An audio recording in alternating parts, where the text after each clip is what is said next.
సిరి మా శిరీష సర్ప్రైజ్ అని చెప్పేసి జాయిల్ పర్స్ తీసుకొచ్చింది సిల్వర్ కొట్టడానికి.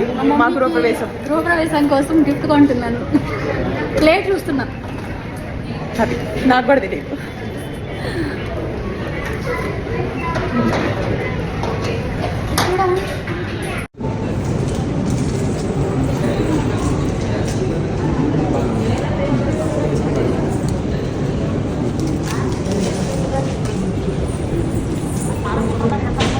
ఏం తీసుకున్నావు సిరి? మా మమ్మీ కోసం పూజ ఐటమ్స్ తీసుకుంటున్నాను, ఎందుకంటే మా ఇంటి గృహప్రవేశం కదా.